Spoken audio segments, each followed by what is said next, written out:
우리 옆에 뒤에 분들과 서로 잠시 오늘도 하나님 은혜 많이 받으시고 말씀을 기울이시기 바랍니다. 인사하시고요. 우리는 지난주에 여러분 하나님 말씀을 기억하고 계시는지 모르겠어요. 옆에 분한테 한번 물어보세요. 지난주 말씀 뭔지.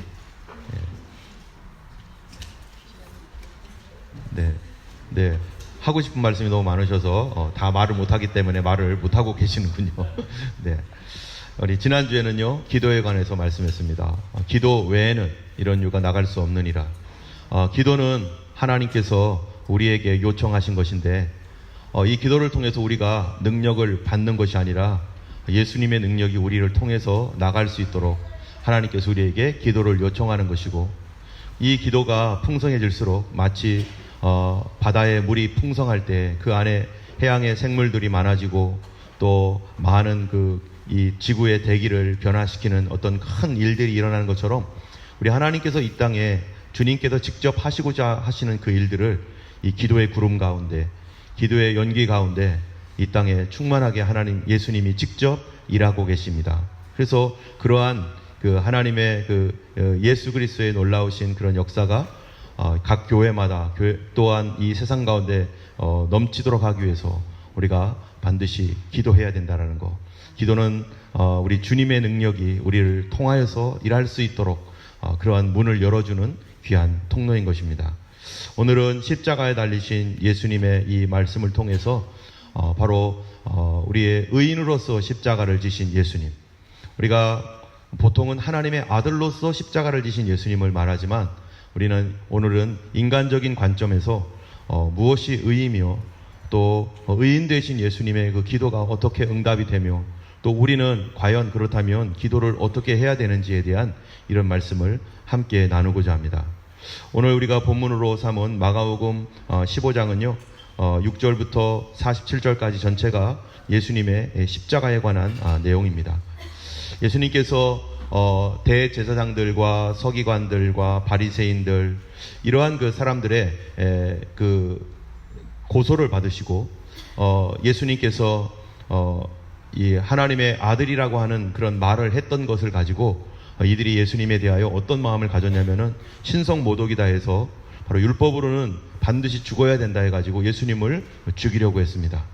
그러나 그 당시에 로마라는 나라가 이스라엘을 지배하고 있었기 때문에 로마 제국의 법으로는 자기가 하나님의 아들이라고 했다고 해서 누가 죽거나 할 수 없는, 죽이거나 할 수 없는 그런 걸 가지고 사형시키지는 않습니다. 이스라엘도 당연히 로마법 아래에 있기 때문에 자기들이 예수님을 죽이고자 하지만 그러나 예수님을 죽일 수가 없었어요. 이들은 왜 예수님을 죽이려고 합니까? 예수님께서 자기들의 잘못에 대하여 지적하시고 그것들이 옳지 않음에 대해서 얘기하시고 그리고 백성들은 예수님의 말씀을 듣고 따르니까 이 사람들이 자기의 위치가 흔들리고 종교 지도자로서의 어떠한 그런 위상이 꺾이니까 예수님이 눈에 가시와 같이 예수님이 싫었던 것이죠. 그래서 사람들이 예수님을 어떻게든지 죽여야만 자기들이 다시 지배 권력을 계속 유지할 수 있고 또 종교적인 어떤 힘으로 사람들을 다스릴 수 있으니까 예수님이 걸림돌이 되어서 예수님을 죽이려고 했습니다. 그러나 이 로마법으로는 죽일 수가 없기 때문에 이들이 어떻게 합니까? 빌라도를 찾아갑니다. 그 당시에 로마 총독 빌라도에게는 사형을 집행할 수 있는 권한이 있고 사형을 선고할 수 있는 권한이 있었기 때문에 빌라도를 찾아가서 그에게 뭐라고 하냐면은 예수님을 죽여달라고 요청하는 것입니다. 그러나 로마법으로는 예수님을 죽일 수가 없기 때문에 로마법으로는 예수님이 사형에 해당하는 죄가 안 되기 때문에 그때 이 대제사장들, 서기관들 이런 사람들이 이 로마법으로서 죽음에 이르게 할 수 있는 죄가 하나가 있는데 그것은 바로 이 반역죄입니다. 내가 왕이다. 그거는 어느 나라도 마찬가지죠. 내가 왕이다라고 할 때 그 반역죄로 인하여 죽게 되어 있습니다. 사형에 처하죠. 그래서 이 사람들이 하나님의 아들이신 예수님께서 이 왕이다. 그가 왕이라고 했다. 그러므로 죽어야 된다라고 하는 정치적 그러한 수사를 사용해서 예수님을 죽이려고 했습니다. 그런데 예수님께서 빌라도 앞에 섰을 때 빌라도가 물어봐요. 네가 왕이냐? 그랬더니 오늘 마가복음에 보면은 예수님이 뭐라고 말씀하시면은 내 말이 옳다. 네가 유대인의 왕이냐? 라고 물어보니까 내 말이 옳다. 만약에요, 이것이 그대로라면 예수님은 사형에 해당할 수 있습니다. 그런데 요한복음에 보면은 좀 더 자세하게 나와요. 뭐라고 하냐면은 내가 왕이냐? 내가 유대인의 왕이냐? 했더니 예수님이 내 말이 옳다 하시면서 하신 말씀이, 그러나 내 나라는 이 땅에 속한 나라가 아니라 하늘에 속해 있다. 만약 내 나라가 이 땅에 속했다면 내가 군대를 보내어 가지고 그들을 다 꼼짝 못하게 했을 것이다 하면서 예수님이 말하고자 하는 의미가 뭐냐면은 나는 이 땅의 왕이 아니라 내 나라는 하늘에 속한 나라다, 영적인 나라다, 이렇게 얘기를 했어요. 그러니까 빌라도가 이것은 사형에 해당할 죄가 아니라는 것을 알고, 유대인들이 시기로 예수님을 넘겨주었구나 라고 하는 것을 그가 알고서 예수님을 놓아주려고 합니다. 그러나 이미 대제사장들과 서기관 이런 사람들이요, 예수님을 죽이고 싶어서 사람들을 충동을 시켜가지고 뭐라고 하냐면은 예수님이 반드시 죽어야 되니까 너 예수님을 죽이는데 나랑 같이 동참하자고 하면서 사람들을 충동하고 선동을 시켰어요. 그래서 이 빌라도가 마침 명절이 되면 한 사람의 죄수를 놓아주는 그런 전례가 있기 때문에 이 가장 악독한 바라바라고 하는 사람과 예수님을 딱 세워놓고 사람들에게 요구했을 때 선동을 받았던 사람들이 예수님을 십자가에 못 박으라고, 바라바를 놔주고 예수님을 십자가에 못 박으라고 하면서 사람들을 선동을 했어요. 그랬을 때 이 빌라도가 무엇을 합니까? 밀란이 일어날 것 같으니까, 이 폭동이 일어날 것 같으니까 안 되겠다. 이거 예수님은 죄가 없는데, 예수님은 로마법으로는 사형에 해당할 수 없는데 사람들이 이렇게 폭동을 일으키니 이거 곤란하게 됐다. 그래서 할 수 없지. 폭동이 일어나는 것보다 한 사람 죽는 게 낫지 하고서 빌라도가 예수님을 십자가에 못 박게 넘겨주게 됩니다. 그리고 16절부터는 군인들이 이제 예수님을 희롱하고 예수님에게 자색 옷을 입히고 가시관을 씌우고 그러면서 예수님을 고통을 받게 하고, 그 다음에 21절부터는요, 알렉산더와 루포의 아버지인 구레네 사람 시몬이 예수님이 지고 가는 십자가를 지고 대신 지고 골고다라는 곳까지 올라갑니다. 예수님께서 골고다에 올라가셔서 드디어 십자가에 못 박이셨을 때 그때 시간이 몇 시냐면은 아침 9시였습니다. 아침 9시에 예수님께서 고난의 십자가를 지시고 머리에는 가시관을 쓰시고 온몸에 피를 흘리면서 예수님께서 고난을 당할 때 3시간 동안 그 위에 달려 있었는데 12시가 되니까 갑자기 하늘이 캄캄해지고 어두워지면서 사람들이 이게 웬일이냐고 하면서 수군거리기 시작했죠. 아마 그때 이 일식이 일어나지 않았나 이렇게 생각이 되는 겁니다.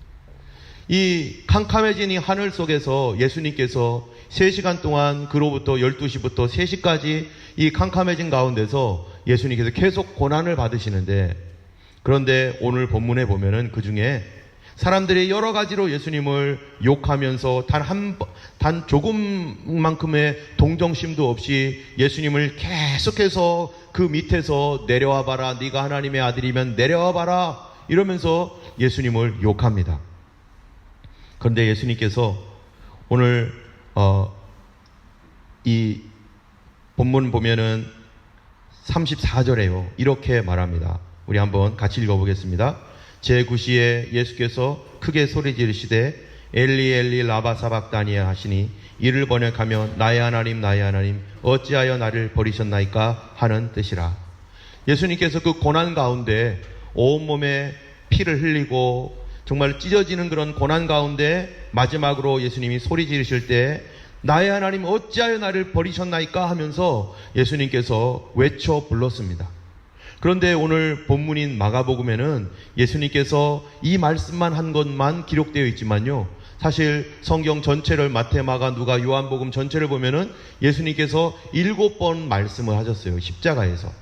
그런데 예수님께서 십자가에서 7번 말씀하신 것 중에 첫 번째가 뭔가, 오늘 엘리 엘리 라마 사박다니 이 말씀은 4번째로 하신 말씀이에요. 첫 번째 말씀이 뭘 것 같으세요? 첫 번째 말씀이 뭐냐면 누가복음 23장 34절에 이렇게 되어 있습니다. 아버지여 저들의 죄를 용서하여 주옵소서.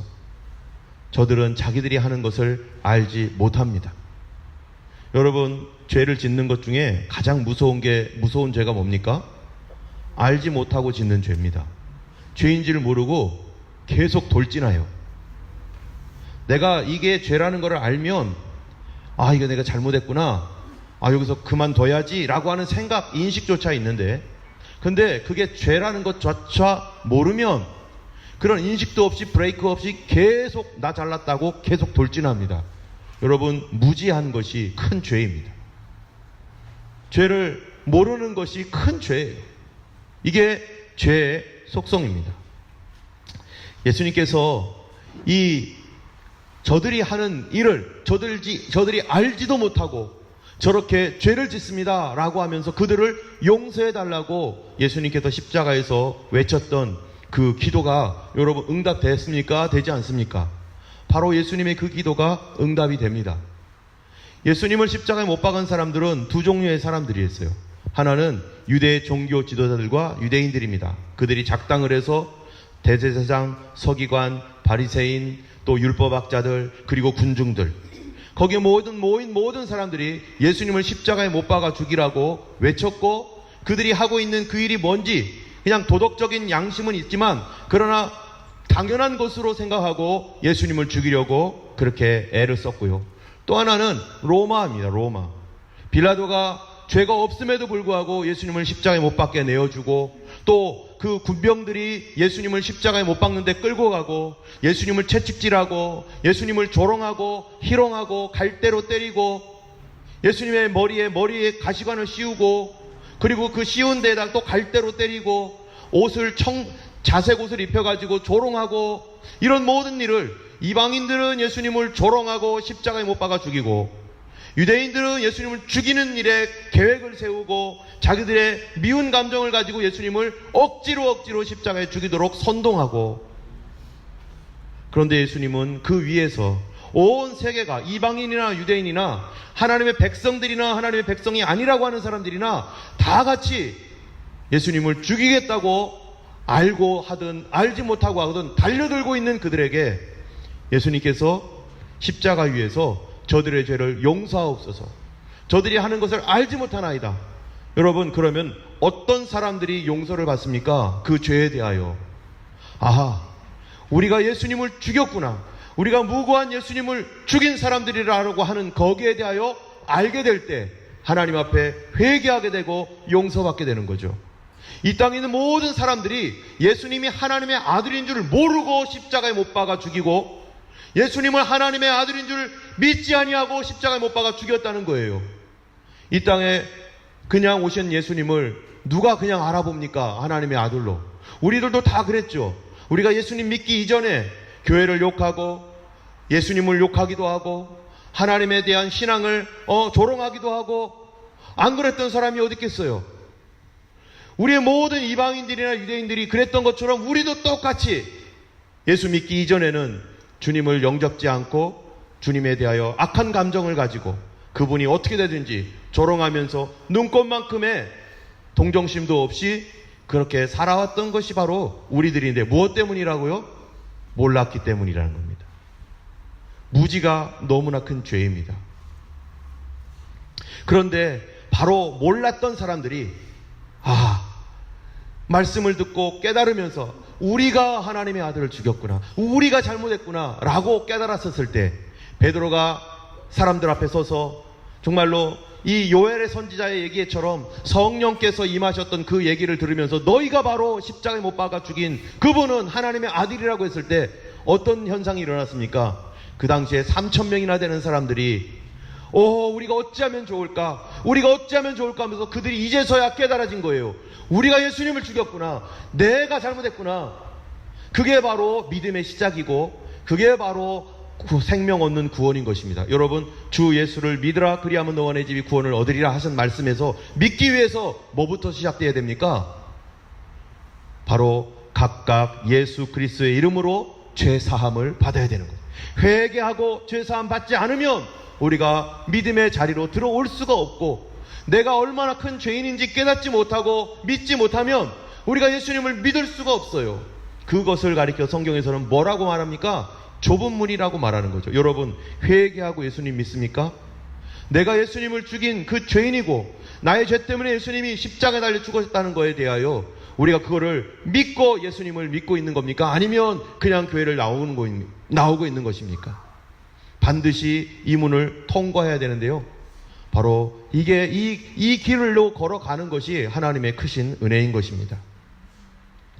그런데요, 예수님의 이러한 예수님의 부르짖는 이러한 기도가 바로 누구든지 그거를 알게 되고 회개하는 자를 바로 용서하시고 하나님이 얼마든지 구원하신다라고 하는 그 응답이 이루어진 것입니다.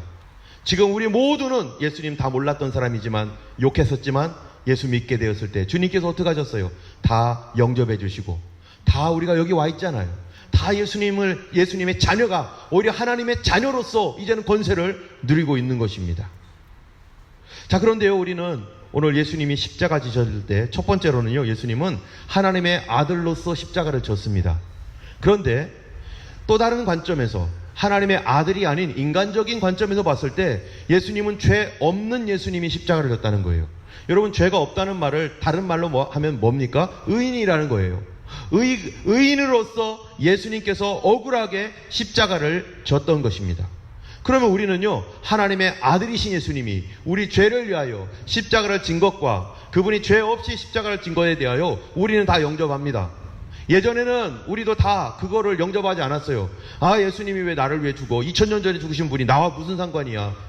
그분이 내가 그분한테 뭐를 잘못했어? 하면서 이렇게 예수님에 대하여 멀리하고 나와 상관없다라고 여겼던 우리들이 하나님께서 주신 믿음을 통해서 하나님의 아들이시구나, 그분이 날 위해 죽으셨구나 라고 하는 것을 영접하게 됩니다.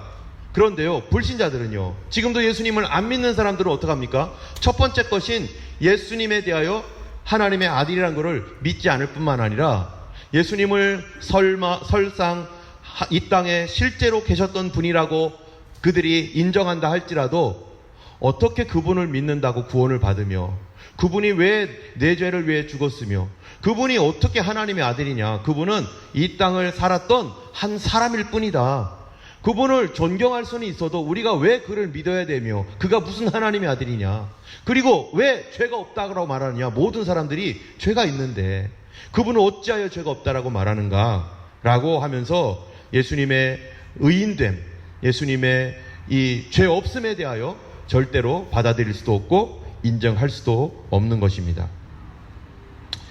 오늘 말씀은요, 예수님을 하나님의 아들의 관점에서가 아니라 사람의 관점에서, 인간된 관점에서, 온전한 의인이 된 이러한 관점에서 우리가 예수님을 잠깐 보려고 합니다. 왜 예수님은 의인이고, 바로 그 의인이라면 그가 어떻게 해서 정말로 죄가 없게 되는지, 왜 죄가 없는 그런 완벽한 사람인지를 우리가 이해해야 할 필요가 있습니다. 왜 예수님은 도대체 죄가 없는가? 하나님의 아들의 관점에서는요, 어떻게 말할 수 있냐면은, 예수님은 사람 사이에서 태어난 분이 아니라 하나님의 말씀으로 성령으로 잉태되신 하나님이시기 때문에 그분은 죄가 없습니다, 그분은 하나님의 아들이고 거룩합니다 라고 말할 수 있습니다. 그런데요, 사람의 관점에서 보면은요, 우리가 뭐라고 해야 되나? 그분은 죄를 안 졌습니다 라고 말해야 된다는 거죠. 완벽한 사람입니다 라고 그렇게 얘기할 수 있어야 됩니다. 자, 그러면은 예수님이 과연 죄를 안 졌는가? 그는 완벽한 사람인가? 그가 과연 의인인가? 여러분, 우리는 먼저 알아야 될 거는 죄가 뭐냐라는 것을 우리가 생각해 봐야 됩니다. 죄는 어디서부터 시작되었는가? 여러분, 만약에 우리가 살고 있는 이 세상에서 나 혼자만 있는 세상이라고 생각해 보세요. 이 세상에 나밖에 없어요. 죄라는 게 존재할까요? 나밖에는 없어요. 아무도 없어요. 나밖에는 없어요. 나밖에. 그러면 거기에 무슨 죄가 필요합니까? 죄라는 게 존재하지 않습니다. 나 혼자 있는데 무슨 죄가 있어요? 나 혼자 살고 있는데. 그런데 내 옆에 한 사람이 더 있어요. 내 옆에 몇 사람이 더 있어요. 예를 들어서 나 말고 다른 한 사람이 더 있다고 생각해 보세요. 그러면은 나와 그 사람 사이에서 어떤 일이 있을 수 있어요? 항상 좋지는 않겠죠? 어떨 때는요, 힘센 사람이 나보다 힘 약하니까 핍박할 수 있습니다. 학대할 수 있습니다. 욕할 수 있습니다. 서로 옆에 있는데 미워할 수 있습니다. 심지어 거짓말하고 사기칠 수 있습니다. 죄입니까? 아닙니까? 윤리적으로도 죄죠. 잘못하고 있잖아요, 뭔가를. 나 혼자 있으면요? 나 혼자 있으면 뭔 소리를 하든 뭔 상관이겠어요. 근데 나 혼자 있는 게 아니라 내 옆에 누군가가 있으면 거기에서 발생되는 게 뭐예요? 죄예요. 죄라는 것은 관계 안에서 생기는 것입니다. 좋은 관계를 가지고 있으면 죄가 발생하지 않지만 나쁜 관계로 가면 그렇겠죠. 우리가 혼자 살 때는요, 그냥 뭐 별로 이렇게 문제가 없지만 내가 이제 결혼을 해서 우리 가정을 이루었어요. 내 아내와 내 남편이 같이 있습니다. 그러면은요, 이 둘 사이에 부부관계 안에서 죄가 생길 수가 있죠. 만약에 부부가 아니라면 이 사람이 저 사람을 만나든 이 사람을 만나든 무슨 상관이 있겠어요. 그런데 결혼했는데 다른 데 마음 주고 이러면 어떻게 되겠어요? 그거는 명백한 죄가 되는 거죠. 관계 안에서 죄는 발생하게 돼 있어요. 여러분, 창세 전에 하나님이 계셨습니다. 그런데요, 하나님께서 세상을 창조하시고 사람을 만드셨어요. 어떤 사람을 만듭니까? 인격적인 사람을 만들었어요. 하나님을 닮은. 그러면은 하나님과 우리의 관계가 형성됩니다.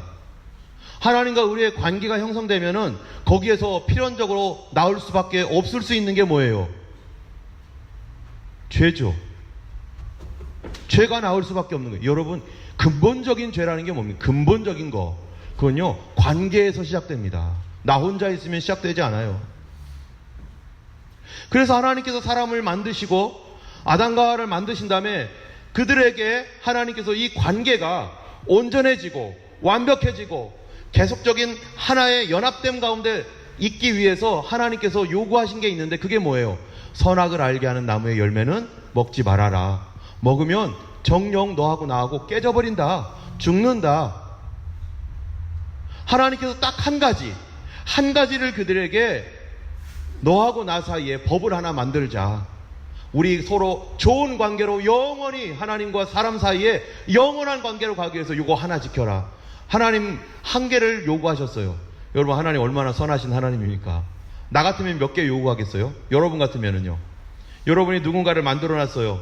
그냥 움직이는 로봇이라고 해보세요. 그러면 프로그램 몇 개 거기 깔아야 돼요? 딱 한 개, 선악과 먹지 마. 요거 하나만 하겠어요? 아니면은 이것도 하지만 저 같으면 100개, 1000개도 거기다 프로그램 다 깔아가지고 절대로 못하게 하는 거, 이런 거 엄청나게 깔아놓을 거예요. 왜 그럴까요? 내가 그만큼 나쁜 사람이기 때문에 100개, 1000개 만들겠죠. 오늘날 인공지능이라는 이 AI 기술이 엄청 발달하고 있습니다. 그래서요, 딥러닝 뭐 어쩌고저쩌고 하면서 나중에는 사람을 대체할 수 있는, 사람을 닮은 그런 어떤 깊은 생각까지 할 수 있는 그런 AI, 인공지능 기술이 계속 진행되어 가고 있는데요. 우리가 간단하게 그런 일들을 볼 때 여러 가지 심각한 문제들을 생각할 수 있어요. 지금 가장 빠르게 지금 발전되고 있는 것이 자동차 기술 중에 뭐 어떤 기술이 있습니까? 예, 그 자율주행이라는 게 있어요. 자율주행. 그러면은 내가 갈 곳을 이렇게 딱 터치해 놓으면요, 난 운전 안 해도 어떻게 돼요? 지가 알아서 쫙 가요. 그러면은 자동차에 어떤 많은 트래픽이 있는데 거기서 섰다 가다 하면서 자기가 알아서 가면은 나는 피곤하면 거기서 졸 수도 있고 뭐 이렇게 그렇게 할 수도 있죠. 그런데 만약에요, 이 자동차가 가다가 어떤 어린아이가 튀어나왔어요. 이 도로로 갑자기 튀어나왔어요. 그러면은 인공지능을 가지고 있는 이 자동차가 어떻게 행동을 해야 되는가?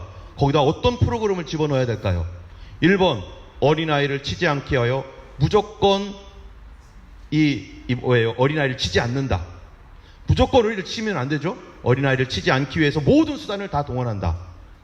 첫 번째는 그거고요. 2번, 어린아이를 치는 것보다, 어린아이를 치지 않는 것보다 그 안에 있는 주인 있잖아요. 차주인. 차주인이 다치지 않도록 최대한 차주인을 보호한다. 3번, 차주인이고 뭐고 자동차가 중요하다. 자동차가 파손되지 않도록 최대한 보호한다. 여러분, 어디에다가 해야 돼요? 어린아이를 절대 치지 말아야 돼요? 아니면은 어린아이는 치더라도 차주인은 보호돼야 돼요? 뭐 세 번째 거는 사람들이 거기에 손들 사람 없겠고, 어린아이를 보호해야 됩니까? 가는 보행자를 보호해야 됩니까? 차주인을 보호해야 됩니까? 골치 아픈 거예요. 만약에 그래서 문제가 생기면 누가 책임지죠? 차주인이 책임지나요? 아니면 자동차를 만든 회사가 책임지나요? 아니면 인공 AI를 만든 그 프로그램을 넣은 사람이 책임져야 되나요? 보험회사가 골치 아플 거예요. 이런 것뿐만 아니라 이런 AI가 막 들어올 때 과연 주인인 내 말에 복종시켜야 되느냐? 아니면 어떤 큰 윤리적인 어떤 그런 부분에 있어서 주인의 말을 안 들어도 되느냐? 이런 거. 그러면 내 컴퓨터가 내 말을 안 들어요. 그럼 여러분 이런 컴퓨터 사겠어요? 어떤 상황이 되면 내가 통제할 수 없고 나도 죽을 수 있어요. 그런 자동차를 사면. 그러면 이런 자동차 위험에도 불구하고 사겠어요?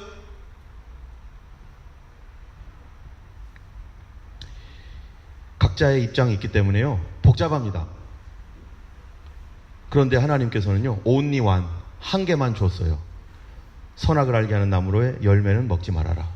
그 얘기는요, 이 세상이 얼마나 순수하고 하나님께서 얼마나 선한 세상을 만드셨는지를 얘기해 주는 거죠. 복잡하지 않아요. 서로 간에 이런 문제가 일어나지 않을 그런 순수하고 선한 세상을 하나님께서 만드셨기 때문에 한 가지만 있으면 되는 거예요. 하나님과 우리 사이에 한 가지만. 이거는 사람과 하나님 사이에 엄청난 신뢰와 연합입니다. 엄청난 신뢰와 연합이 없으면 이게 있을 수가 없는 거예요.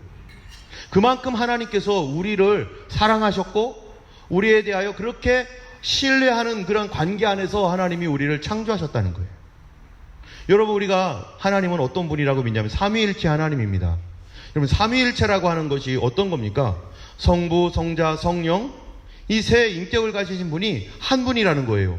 지금도 옛날부터 지금까지 도대체 이거 어떻게 설명해야 되느냐, 수많은 사람들이 설명했지만 설명 잘 못해요. 그러나 어쨌든 셋이 하나든 하나가 셋이든 하나님의 존재는 삼위일체라고 하는 것으로, 트리니티라고 하는 것으로 존재하는데, 그런데 한번 생각해 보세요. 성부, 성자, 성령 각각의 인격을 가지신 하나님이 서로 관계를 형성하잖아요. 릴레이션십이 있잖아요. 그런데 이 세 분이요, 서로 뭔가 삐걱거려. 그럼 어떻게 되죠? 이 세상 어떻게 될까요? 세상 복잡해집니다. 이 세상이 막 어느 날은 창조됐다가 어느 날 부서졌다가 막 난리가 날 거예요. 네모나가 되겠다가 하나님이 이 세상을 네모나게 만들어야 되는데, 성부 하나님이 그랬더니 성자 예수님이 세모가 좋아. 근데 성령 안에 아니야, 동그라미야. 그러면은 하루씩 바꾸자. 맨날 어느 날은 네모, 어느 날은 세모, 어느 날은 동그라미. 이렇게 되면 세상이 일관성도 없고 어떻게 살겠어요? 그런데 이 성부, 성자, 성령 하나님의 그 연합이라는 것이 완벽한 연합이고, 그분 가운데 죄라는 것이 들어가지 못하는 온전한 연합이라는 거예요. 왜 그럴까요, 도대체?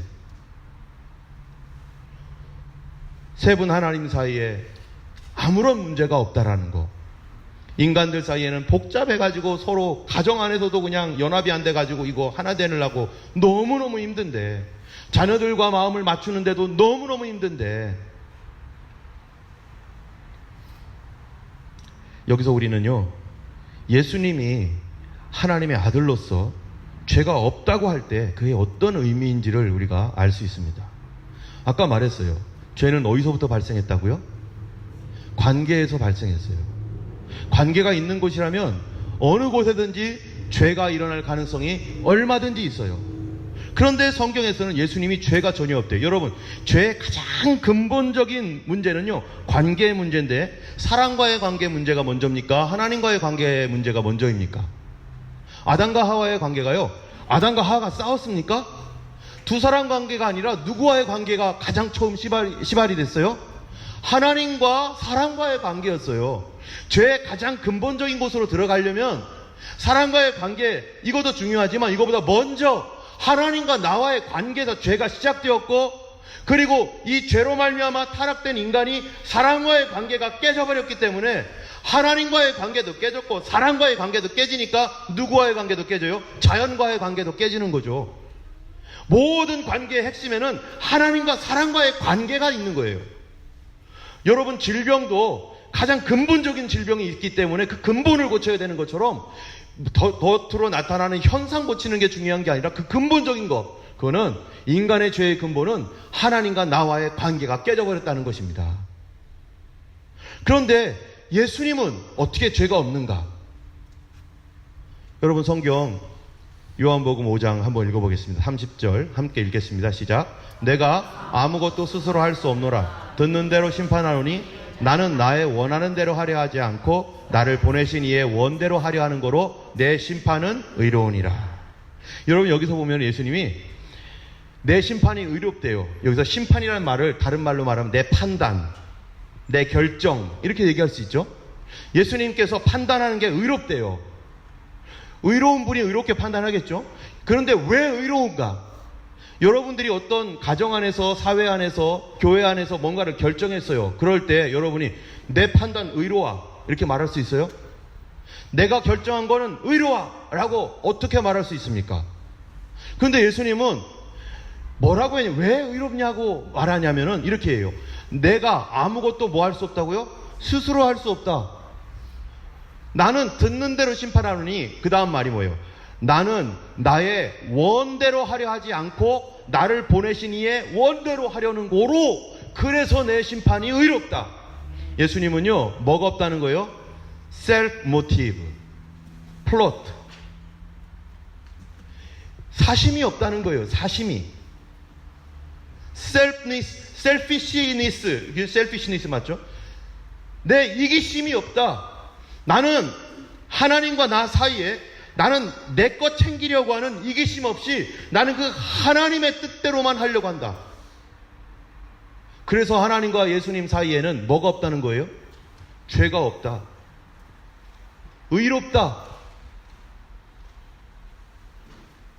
여러분 이 세상 사람들이 얼마나 사적 이익을 추구합니까? 플롯을 가지고서 저거 저렇게 하면은 나에게 뭐가 이익이 되지? 셀피시한 셀프 모티브를 가지고 요거를 내가 도와주면 이런 이익을 얻겠고 저거를 내가 도와주면 이익 별로 없어.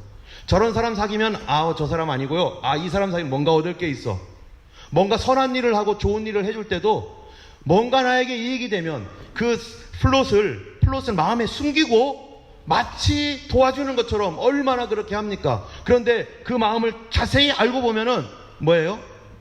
자기 계획이 있는 거예요. 왜 잘해주나 했더니 저것 때문에 그렇구나. 왜 이렇게 충성해주나 했더니 네가 저것 때문에 결국 저거 얻으려고 그랬구나. 요 사심, 셀프 모티브. 가정에서, 직장에서, 학교에서, 교회에서 다 분쟁의 원인이 뭡니까? 내 이익 챙기고 내가 원하는 거 갖기 위해서 셀프 모티브를 갖고 플롯을 행하기 때문에. 여러분 어떤 일을 할 때 공정하고 정확하게 행하려면, 의롭게 행하려면 뭐가 있어야 돼요? 셀프 모티브가 없어야 돼요. 이 땅에 있는 수많은 정치인들이나 경제인들 이런 사람들 보세요. 국회의원들 하는 것을 보세요. 뭐라고 하나? 자기 땅이 어디에 있는데 이 땅이 넓으니까 여기를 개발지역으로 만들면 땅값이 수십 배는 뛰겠다 해가지고 뭐예요? 거기 국회에 올라가가지고 자기 땅 그 근처를 뭐예요? 개발지구 만들잖아요. 그래 놓고 나는 그렇게 하려고 한 게 아니라 그 지역 주민을 위해서 했다고, 그 지역이 그렇게 돼야 되지 않냐고, 이런 거짓말을 하는 거죠.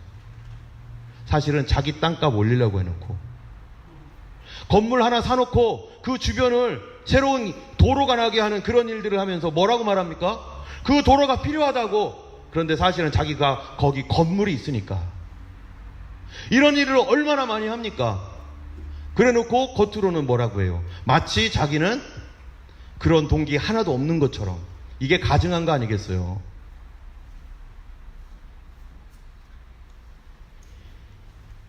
가정에서나 직장에서나 가정에서 보면은 남편이요, 자기 멋대로 내가 원하는 대로 나의 어떤 동기를 가지고 아내를 이용하거나 자녀들을 이용하려고 하거나 그러면 그 가정 깨지는 겁니다.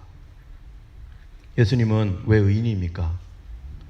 여러분 마가복음 14장에 보면은요 이렇게 기도하셔요. 한번 읽어보겠습니다. 조금 나아가사 땅에 엎드려 될 수 있는 대로 이 때가 자기에게서 지나가기를 구하여 가라사대 아버지여, 아버지께서는 모든 것이 가능하오니 이 잔을 내게서 옮기시옵소서.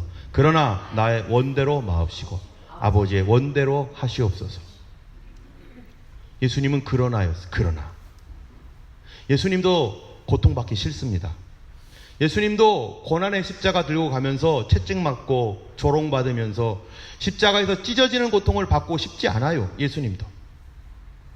그런데 마지막 겟세마네 동산에 가가지고 3번을 기도하는데 무슨 기도를 하냐? 다 이 기도했어요. 아버지여, 할 수만 있으면 이 잔을 내게서 옮기시옵소서. 옮겨주세요. 이 고통을 통과하기 싫습니다. 이 고통을 감수하기 싫다고. 성자이신 예수님이, 하나님이신 예수님이 성부 하나님 앞에 내가 정말로 어렵다고 그래가지고 예수님 마음 틀어져가지고 왜 날 이런 거 시키냐고 해가지고요, 예수님이 마음 바꿔버리면 어떻게 되는 거예요? 이거고 저거고 아무것도 안 되는 거죠. 그런데 그분의 연합이라고 하는 거, 성삼위일체의 하나님의 연합이라고 하는 것은 뭡니까? 완벽한 것은요, 뭐예요? 내 뜻대로 하지 않겠다. 내가 원하는 대로 하지 않겠다. 나는 아버지가 원하는 대로 가겠습니다. 근데 어디까지 가는가? 어디까지 가요? 너희 안에 이 마음을 품으라.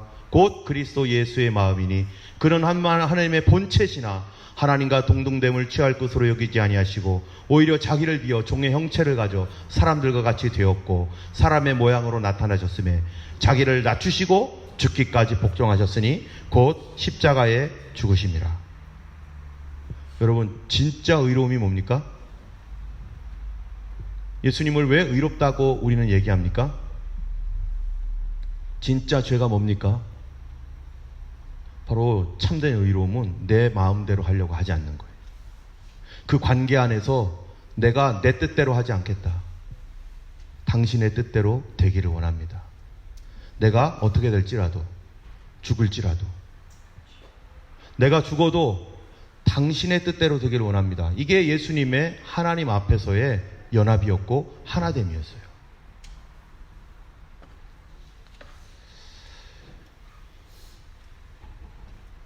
그러면 하나님은 우리가 생각할 때요, 그러면 하나님은 의로우신 분인가? 이거 생각해 봐야 돼요.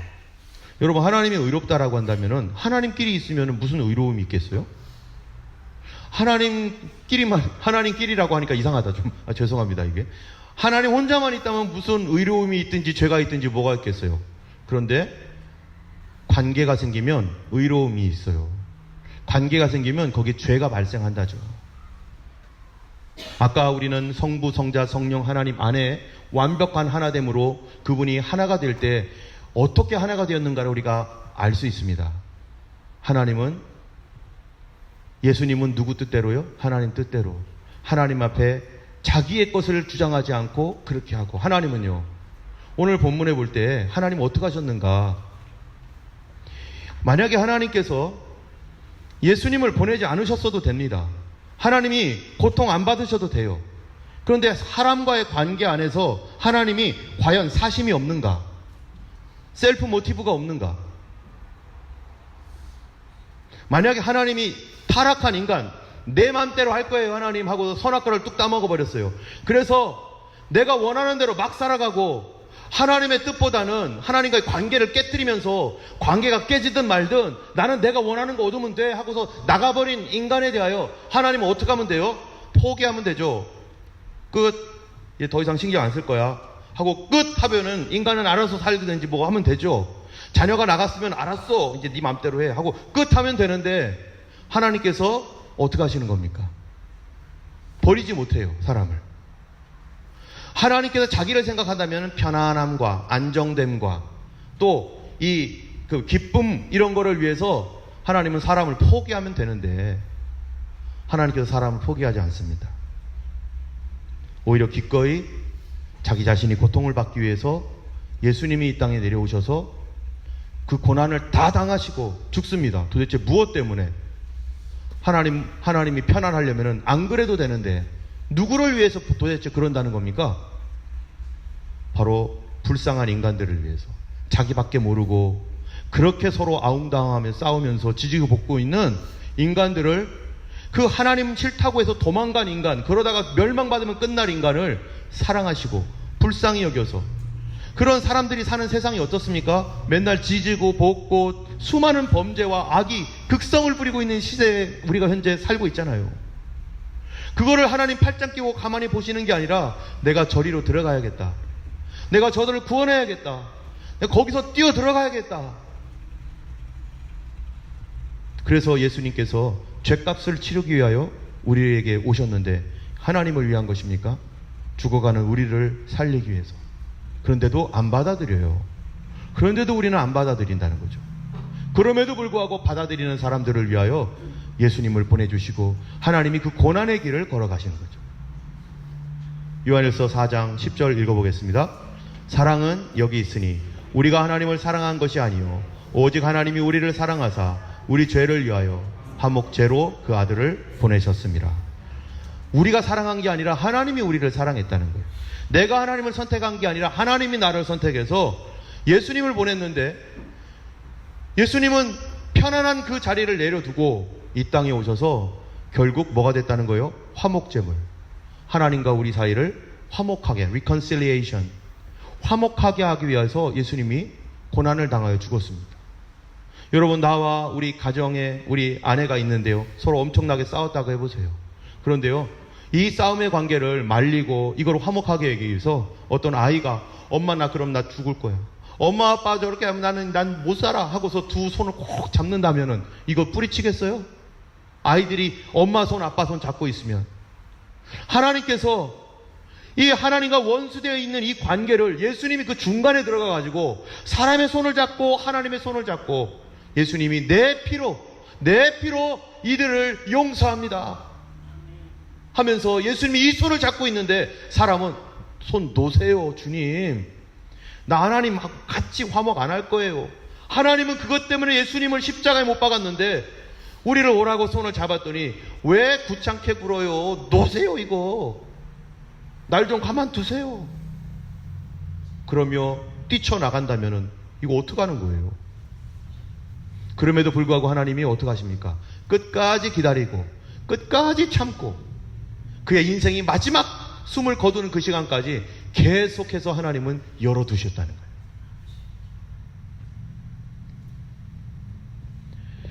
요한복음 3장 16절 17절입니다. 같이 읽겠습니다. 하나님이 세상을 이처럼 사랑하사 독생자를 주셨으니 이는 저를 믿는 자마다 멸망치 않고 영생을 얻게 하려 하심이라.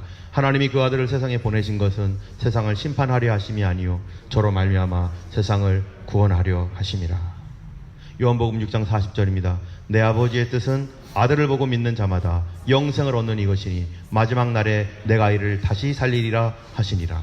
아버지의 뜻은 어떻게든지 잃어버린 영생을, 어떻게든지 하나님과 떨어진 관계, 그 하나님과 멀어져 버린 이 관계를 화목시키고자 하는 것이 하나님의 뜻이고 그 일을 위하여 예수님이 기꺼이 십자가에 못 박아 죽었기 때문에. 여러분, 우리가 하나님과 화목되어 있습니까? 아직 화목되지 않았다면 예수님의 그 복음을 영접하지 못한 겁니다. 아직도 손 놓으시라고, 이 손 놓으라고 십자가에 달려 죽으신 예수님 앞에 그 손을 놓으시라고 이렇게 외치고 있는 거나 마찬가지인 거죠. 여러분, 성령을 생각해 보세요. 성령님. 이번 성부, 성자, 성령님이신 그 성령님께서 이 땅에 우리에게 오셔서 하시는 일이 뭘까요, 도대체? 그 성령님께서 하시는 일. 우리가 성령 받으면요, 어떻게 됩니까? 사람이 바뀌는데 어떻게 바뀌냐면은 내 뜻보다 누구 뜻을 궁금해해요? 하나님의 뜻이 뭘까? 왜 그런 마음을 갖습니까? 바로 그게 근본적인 죄이기 때문에. 하나님은 뭘 원하실까? 하나님 앞에 나는 어떻게 해야 될까? 그리고 성령님께서 우리 안에 오시면 사랑과 희락과 화평과 자비와 양선, 이게 다 하나님께 대하여 사람에게 대하여 이런 열매를 맺어가는 거죠. 여러분, 근본적인 의, 근본적인 죄 똑같습니다. 그는요, 죄는 플롯을 가지고 자기 사심을 가지고 내가 원하는 대로 살아가는 것. 그러나 의는요, 내 뜻대로 하려 하지 아니하는 거로 내 심판은 의로우니라. 이 본문에서, 오늘 본문에서 사람들의 모습을 여기 한번 보시면 어떻습니까? 마가복음에 보면은요, 대제사장들과 서기관들과 장로들은요, 예수님 어떻게든지 죽이겠다는 거예요. 왜요? 자기 위치가 흔들리니까, 나한테 손해되니까. 여러분, 빌라도는 죄가 없는데 왜 예수님을 넘겨줍니까? 승진하는데 지장이 있어요. 다음 달 인사위원회 열린대요. 그런데 내가 예수님 못 박지 않고 하면은 폭동이 일어나죠? 폭동이 일어나면 내가 그 더 높은 자리로 올라가야 되는데 이쪽, 이 시리아 지역에, 이 총독에서, 로마 근처에 있는 아주 큰 지역에 총독으로도 가야 될 거 아니겠어요? 좀 더 높은 자리로 올라가야 되는데, 여기 밀란이 일어나고 그러면은 승진하는데 지장되잖아요? 이거 안 되겠네. 예수님 죽여. 할 수 없다. 나 승진하는 게 중요하지. 백성들은 어떻습니까? 돈을 줬는지 뭐를 줬는지 몰라도 사람들이 마음이 돌변해가지고 예수님 죽이라고. 왜요? 자기들에게 이익이 없으니까. 예수님이 이익이 없으면 다 버리는 거예요. 교회 다니면서도 예수님이 나에게 이익이 없으면 다른 종교 가도 되고 뭐 이런 마음으로 가는 거죠. 그러나 예수님은요, 평생 오직 무엇을 따라갔느냐? 자기 뜻을 따라가지 않았어요. 하나님 뜻이 뭡니까? 그래서 밤새워 기도하시고 하나님 뜻이 무엇인지를 궁금해하시며 또 기도하시고. 오늘 우리 성도들이요, 내가 의인이라고 말합니다. 그렇죠? 예수님의 보혈의 피로 구원받은 의인이 됐잖아요. 나는 죄인이지만 분명히 의인이 됐습니다. 그러면 의인은 도대체 누굽니까? 성경에서 말하고 있는 의인이라는 게 도대체 뭡니까? 바로 내 뜻대로 하려 하지 아니하고 하나님 뜻대로 하려고 하는, 하나님 뜻을 찾는 사람이 의인입니다. 믿지 않는 사람과 믿는 사람의 차이점이 뭡니까? 믿음 좋은 사람과 믿음이 없는 사람의 차이점이 뭡니까? 믿음이 좋은 사람은 막 기도해서 막 기적이 나타나고 막 별별 놀라운 일들이 일어나는 게 믿음 좋은 겁니까? 그렇지 않습니다. 믿음이 좋다라는 것은 도대체 누구의 뜻에 초점을 맞추고 있는가? 나는 누구의 뜻을 쫓아가고자 하는가? 우리의 기도 제목이 과연 이거 주세요라고 하고 있는지, 아니면 하나님의 뜻에 대하여 좀 관심을 갖고, 왜? 거기에서부터 문제가 시작됐으니까. 성도의 의로운 삶이라는 것은요, 바로 이제부터 하나님의 뜻에 대하여 관심을 갖고, 주님, 내 뜻은 이건데요, 하나님 뜻 뭡니까? 여러분, 하나님을 믿는다라는 말이 뭡니까? 영어로 believe라고도 아니면 trust라고 합니다. 그 얘기는요, 내 생각은 틀리고 하나님이 오라, 이런 소리잖아요. 내 느낌 틀리고 하나님이 오라. 우리가 믿는 사람이라고 하는 것은 나를 믿거나 환경을 믿는 게 아니라, 내가 아니라 하나님이 옳다라는 것을 인정하는 게 믿는 거 아니겠어요? 세상의 모든 책이 아니라 성경 말씀이 옳다라는 걸 인정하는 게 그 믿는 거 아니겠어요? 믿는 것은 내가 틀리고 하나님이 옳다라는 거예요. 그런데요, 이렇게 하나님의 뜻을 찾고 구하는 사람들이 어떤 사람이냐, 어떻게 되느냐 한번 읽어보겠습니다. 야고보서 5장입니다. 시작. 이러므로 너희 죄를 서로 고하며 병낫기를 위하여 서로 기도하라. 의인의 간구는 역사하는 힘이 많으니라. 하나님 어떤 뜻을 구한 거예요? 하나님 뜻이 뭐죠? 하나님 뜻대로 되게 하옵소서. 그거를 위하여 기도하고 하나님 뜻이 무엇인지를 깨달았을 때, 하나님 이렇게 되게 해주세요. 그 의인의 기도가 역사하는 힘이 많다는 거예요. 우리 하나님께서 우리에게 응답하는 것을 기뻐하십니다. 하나님께서 우리를 질병 고쳐주시기를 기뻐하십니다. 지난주에 뭐 때문에 문제였다고요? 믿음 때문에 문제라는 거 아니겠어요? 하나님의 뜻은 우리가 하나님을 철저하게 믿고 신뢰하는 겁니다. 그렇기 때문에 하나님의 뜻을 구하고 하나님 뜻대로 믿을 수 있도록 도와주세요. 같이 읽어보겠습니다. 돌을 옮겨놓으니 예수께서 눈을 들어 우러러보시고 가라사대, 아버지여, 내 말을 들으신 것을 감사하나이다. 항상 내 말을 들으시는 줄을 내가 알았나이다. 예수님께서요, 이렇게 담대하게 기도해요. 아버지여, 내가 하는 말은 하나님이 다 듣고 계시고, 내 말을 듣고 하나님 다 응답하신다라고 예수님께서 이렇게 얘기하는 이유가 뭡니까? 나는 내 뜻대로 하려 하지 아니하고 아버지 뜻대로 하려 하는 거로, 내 판단, 내 심판, 내 결정은 의로우니라. 여러분, 우리가 뭔가를 결정할 때, 교회가 결정하거나 여러분 개인이 결정할 때, 나는 내 뜻대로 결정하는가, 아니면 아버지 뜻을 묻고 결정하는가, 하나님이 뭘 원하는지를 알고 결정하는가, 아니면 내 마음대로 결정하는가. 우리 가정도 행복하려면요, 물어봐야 될 거 아니겠어요? 여보는 어떻게 생각해? 얘들아, 너네들은 어떻게 생각해? 이렇게 하는 가정과, 내 말이 오라, 나 따라와! 하고 가는 가정과 어떻게 되겠어요? 같이 읽어보겠습니다. 그를 향하여 우리의 가진 바 담대한 것 이것이니 그의 뜻대로 무엇을 구하면 들으심이라. 우리가 무엇이든지 구하는 바를 들으시는 줄을 안즉 우리가 그에게 구한 그것을 얻은 줄을 또한 아느니라. 그를 향하여 우리의 가진 바 담대한 것 이것이니 그의 뜻대로 무엇을 구하면 들으심이라. 여러분, 기도하는 사람에게는요, 하나님 뜻대로 구하는 사람에게는 뭐가 있어요? 담대함이 있습니다. 하나님 뜻이야 이거. 그래서 내가 기도하는 거 아직 안 이루어졌지만 하나님 뜻하는 거야 이게, 라고 하는 우리 안에 하나님을 향한 담대함. 제가 예전에 한번 이런 질문을 받은 적이 있어요. 목사님이 하시는 일이 맞다고 생각하세요? 이런 어떤 분이 그렇게 물어본 적이 있었어요. 그래서 제가 맞습니다 이렇게 얘기했어요. 그 이분이 그렇게 말 안 할 줄 알고 질문했는데 내가 그렇게 하니까 깜짝 놀라더라고요. 근데 말을 못하는 거예요. 왜 그렇게 내가 대답할 수 있었는가? 나는 기도하고 했거든요. 나는 하나님 앞에 묻고 기도했거든요. 하나님 어떻게 합니까?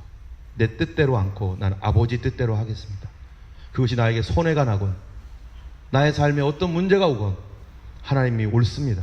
그렇게 할 때 되는 것을로 내가 믿습니다 하고 항상 그런 자세로 우리 교회 처음 왔었을 때 그 어간에 그랬던 적이 있었어요. 항상 그 자세, 그 당시에는 하나님 도와주지 않으면 어떻게 살 수가 없었어요. 지금은 저도 많이 해이해졌는데 그 당시 무조건 하나님 뜻대로 하나님 붙들어야 됐어요. 하나님 응답을 받아야 됐었어요. 먹을 것도 없고 입을 것도 없고 애들 학비도 없고 아무것도 없으니까 나는 하나님만 붙들어야 됐었어요. 그런데 그때 되니까 뭐가 생겨요? 나 하나님 뜻대로 하겠습니다 하고 어려운 일이 있고 힘든 일이 있어도 하나님 뜻대로 갔을 때 이게 다 해결되더라고요. 그런데 그때 제가 기도할 때마다 가졌던 놀라운 건 뭐냐면 담대함이에요. 담대함이 생겨요. 하나님께 대하여. 하나님 응답하신다. 하나님 역사하신다. 그의 뜻대로 무엇을 구하면 들으십니다. 같이 읽겠습니다. 먼저 그의 나라와 그의 의를 구하라. 그리하면 이 모든 것을 너희에게 더하시리라. 너희가 내 안에 거하고 내 말이 너희 안에 거하면 무엇이든지 원하는 대로 구하라. 그리하면 이루리라. 도대체 너희가 내 안에 거하고 내 말이 너희 안에 거한다는 말이 뭡니까? 하나님 뜻을 구한 겁니다. 하나님 뜻을 이루세요. 하나님 뜻대로 되게 해주세요. 그럴 때 하나님 뜻이 뭡니까? 성경을 봐야 알죠. 하나님 우리가 구원받는 거 원하십니다. 우리가 고침받는 것을 기뻐하십니다. 하나님이 우리의 자녀들이, 우리 가정이 회복되기를 원하십니다. 하나님께서 내 삶이 거룩하고 의롭게 되기를 원하십니다. 하나님 우리가 성령 충만받기를 원하시고 주님 말씀에 순종하기를 원하시고 여러분 각각 개인이 결정해야 될 그 모든 상황 앞에서 우리가 뭐를 결정하기 전에 과연 기도했는가? 아내와 함께 기도했는가? 자녀들과 함께 기도했는가? 가정 문제를 위해서 우리가 과연 어떻게 했는가? 하나님 앞에 구하고 우리가 함께 동의하고 그렇게 기도하고 결정하여 나가고 있는가? 합력하여 하는 기도, 합심하여 두세 사람이 내 이름으로 모인 곳에 나와 내가 함께 하겠다. 합심하여 기도하는 거, 이 합심 기도가 뭡니까? 어그리, 동의한 기도, 하모니를 이룬 기도. 그렇게 기도할 때 주님이 응답하신다고 말씀하셨잖아요. 우리는요, 아내 뜻도 아니고요, 남편 뜻도 아니고 자녀 뜻도 아닙니다. 누구 뜻입니까? 하나님은 무엇을 원하시는지를, 그거에 관심을 가져야 돼요. 무조건 당신 뜻대로 해, 당신 뜻 아니에요. 당신 뜻이 아니라 하나님 뜻이에요. 교회도 마찬가지예요. 교회도요, 아유 성도님들 뜻대로, 아니 목사님 뜻대로, 그거 아니고요. 목사님이 됐든 성도님이 됐든 누가 됐든 다 사심이 있어요. 저도 사심이 있죠. 누구 뜻이 이루어져야 됩니까? 하나님 뜻을 구해야 돼요. 같이 하나님 뜻을 구하자. 이번에 우리 청년부 지난번 모임 때 우리 같이 하나님 뜻 구하자라고 하고서 같이 기도하기로 했어요. 내 뜻이 이루어지기를 원하지도 않고 청년들이 원하는 대로 되는 것도 아니고 누구 뜻이요? 하나님 뜻대로 될 때 뭐가 됩니까? 놀라운 담대함과 하나님의 말씀이 이루어지는 것과 놀라운 하나님의 성령의 역사와 그렇게 될 때 하나님과의 뭐가 생겨요? 추억거리가 생기고 릴레이션십이 생기고 인티메이트 프렌드십이 생기고 하나님과의 우정이 생기고. 그래서 하나님은요 커뮤니케이션 하시는 하나님이세요. 여러분 하나님과 하나님 뜻에 대하여 궁금해 하시기 바랍니다. 주님 내가 여기를 가야 됩니까 말아야 됩니까 부터 뭐를 먹을까요? 심지어 어떤 분은 짜장면 먹을까요 짬뽕 먹을까요 까지 기도하신다는데 뭐 그것까지 어떻게 해야 되는지는 잘 모르겠는데 그러나 우리가 하나님 앞에 더 많이 물어보시고 그 뜻을 구하시고 그 방향을 보여주신 하나님은 우리와 릴레이션십 하기를 원하시는 하나님이십니다. 이 시간 우리 같이 기도하기를 원합니다. 우리 기도할 때요, 아까 불렀던 찬양 같이 불렀으면 좋겠어요.